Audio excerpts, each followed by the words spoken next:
Hi friends, good morning. I am Komala. Welcome to the Komala cooking blog. ನೀವೆಲ್ಲ ಹೇಗಿದ್ದೀರಿ? ನೀವೆಲ್ಲ ಚೆನ್ನಾಗಿದ್ದೀರ ಅಂತ ಭಾವಿಸ್ತಾ ನಾನು ಕೂಡ ತುಂಬ ಚೆನ್ನಾಗಿದ್ದೀನಿ. ಇವತ್ತು ಯಾವುದೇ ಒಂದು ರವೆ ಉಪಯೋಗಿಸ್ದೆ, ಸಕ್ಕರೆ ಉಪಯೋಗಿಸ್ದೆ, ಬಣ್ಣನ ಉಪಯೋಗಿಸ್ದೆ ಕೇಸರಿ ಬಾತ್ ಮಾಡೋದು ಹೇಗೆ ಅಂತ ತೋರಿಸ್ಕೊಡ್ತಾ ಇದ್ದೀನಿ. ನೋಡೋಣ ಬನ್ನಿ.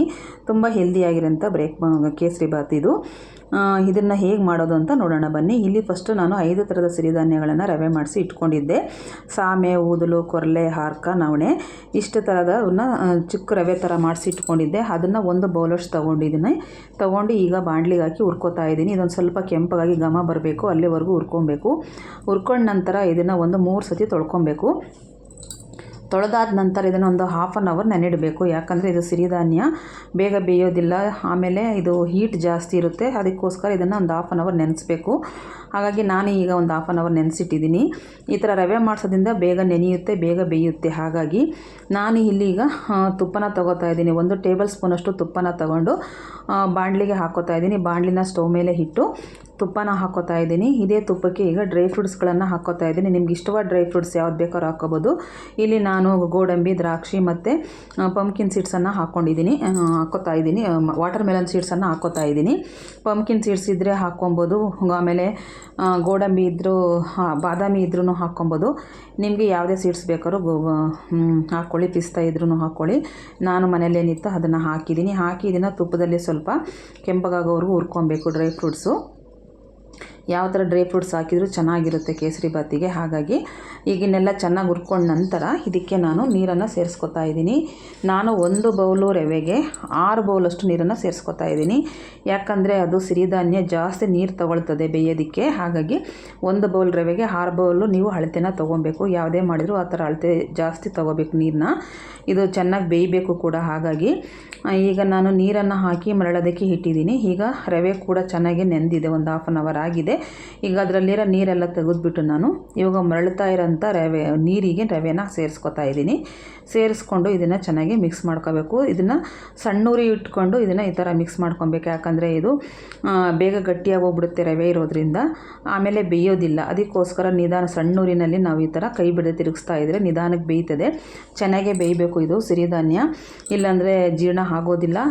ಇದು ಹೀಟ್ ಜಾಸ್ತಿ ಇರೋದ್ರಿಂದ ನೆನೆಸ್ಬಿಟ್ಟು ಈ ಥರ ಚೆನ್ನಾಗಿ ನಿಧಾನಕ್ಕೆ ಚೆನ್ನಾಗಿ ಬೇಯಿಸ್ಕೊಂಡ್ರೆ ಮಾತ್ರ ತುಂಬ ಚೆನ್ನಾಗಿರುತ್ತೆ. ಈ ಆರೋಗ್ಯಕ್ಕೂ ಕೂಡ ಒಳ್ಳೆಯದು, ಚೆನ್ನಾಗಿ ಡೈಜೆಷನ್ ಕೂಡ ಆಗುತ್ತೆ. ಇದು ಜಾಸ್ತಿ ರಿಚ್ ಫೈಬರ್ ಇರೋದ್ರಿಂದ. ಹಾಗಾಗಿ ಈಗ ಇದೆಲ್ಲ ರವೆ ಸ್ವಲ್ಪ ಬೆಂದ ನಂತರ ನಾನು ಇದಕ್ಕೆ ಆರ್ಗ್ಯಾನಿಕ್ ಪುಡಿ ಬೆಲ್ಲನ ಸೇರಿಸ್ಕೊತಾ ಇದ್ದೀನಿ. ನೋಡಿ, ಇಲ್ಲಿ ಸಕ್ಕರೆ ಸೇರಿಸ್ಕೊತಿರಲಿಲ್ಲ, ಇದು ಆಪ್ಷನಲ್ಲು. ನಿಮಗೆ ಬೇಕಾದರೆ ಬೆಲ್ಲ ಇಷ್ಟಪಡಲ್ಲ ಅನ್ನೋರು ಸಕ್ಕರೆ ಸೇರಿಸ್ಕೋಬಹುದು.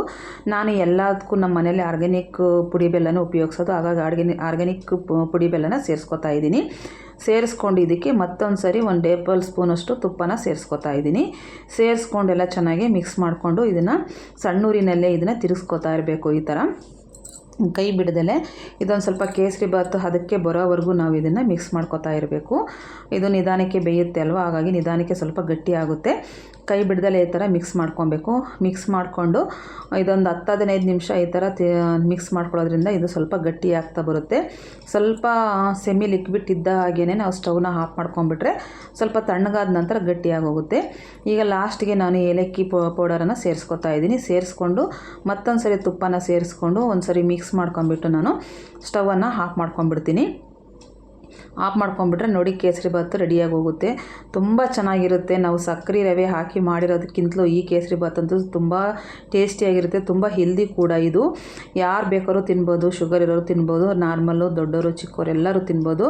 ನಾವು ಈ ಥರ ಸಿರಿಧಾನ್ಯಗಳಲ್ಲಿ ಬೇರೆ ಬೇರೆ ರೀತಿಯಾದ ಈ ಥರ ರೆಸಿಪಿಗಳನ್ನು ಮಾಡ್ಕೊಂಡು ತಿನ್ನೋದ್ರಿಂದ ಆರೋಗ್ಯನೂ ಚೆನ್ನಾಗಿರುತ್ತೆ, ಬಾಯಿಗೂ ಟೇಸ್ಟಿ ಅನಿಸುತ್ತೆ. ಒಳ್ಳೆಯ ಫುಡ್ಡು ನಮ್ಮ ಮನೇಲೇ ಮಾಡಿ ತಿಂದಂಗೂ ಆಗುತ್ತೆ. ಹಾಗಾಗಿ ನಾನು ಕೂಡ ಸಿರಿಧಾನ್ಯದಲ್ಲಿ ತುಂಬ ಥರದ ನಾನು ರೆಸಿಪಿಗಳನ್ನು ಮಾಡ್ತೀನಿ.